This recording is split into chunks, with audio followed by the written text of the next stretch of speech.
TikTok safnar núna meiri upplýsingum bandaríska notendur eftir að fyrirtæki var selt til Bandaríkjanna. Þetta hefur ekki áhrif á notendur í Evrópu, en hvaða gögnum safna þá snjalltæki og samfélagsmiðlar þig, notendan í Evrópu? Tökum dæmi.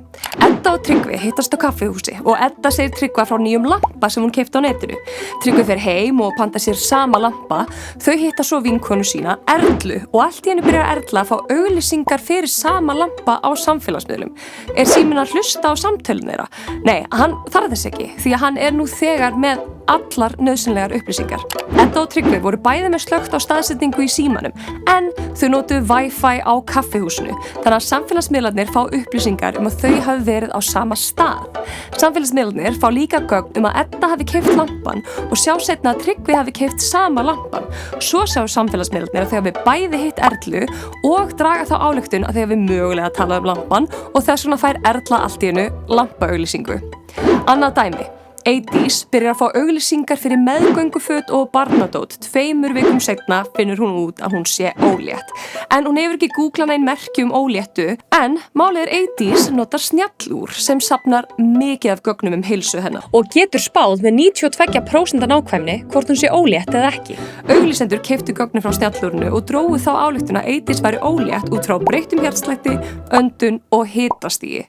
Það mikill munur á söfnun persónugagna annars vegar í Evrópu og hins vegar í Bandaríkjunum. Það strangari löggjöf í Evrópu og sérstaklega strangar takmarkanir aðgang stjórnvalda að þínum gögnum. Ástæðan eitt stærsta gagnahneykslsmál sögunar sem kom upp í Bandaríkjunum og Bretlandi árið 2016, Cambridge Analytica málið. Fyrirtækið notfærði sér viðkvæmar persónuupplýsingar, í einhverjum tilvikum einkaskilaboð, frá 87 milljónum Facebook-notenda án þeirra vitundar. Það gerði það með persónuleika prófi sem veitti fyrirtækinu aðgang að upplýsingum manneskjuna sem tók prófið og alla á vinalistanum þeirra. Gögnin voru notuð til að gera persónusnið til að dreifa tilfinningarhlöðnu efni og falsfréttum á notendur til að hafa áhrif á bæði Brexit-kosningarnar og bandarísku forsetakosningarnar 2016. Facebook var saktað eftir það og það var til þess að Evrópusambandið innleiddi nýja persónuverndarreglugerð sem heitir GDPR. Samkvæmt henni hefur þú rétt á að fá aðgang á persónuupplýsingunum þínum, leiðrétta þær, meðhöndla eða eyða þeim. Þú hefur líka rétt á að andmæla og takmarka vinnslu þinna persónuupplýsinga.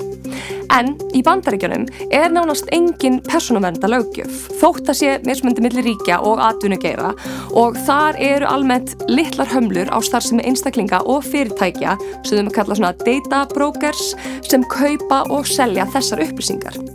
En samkvæmt persónuvernd þá eru margir Íslendingar ekki vel upplýstir þessi réttindi sín á samfélagsmiðlum. Ég meina, hefur þú einhvern tímann lesið skilmálana á Instagram? Sum sama, þannig að mig langar að spyrja þig, skiptir þetta þig máli?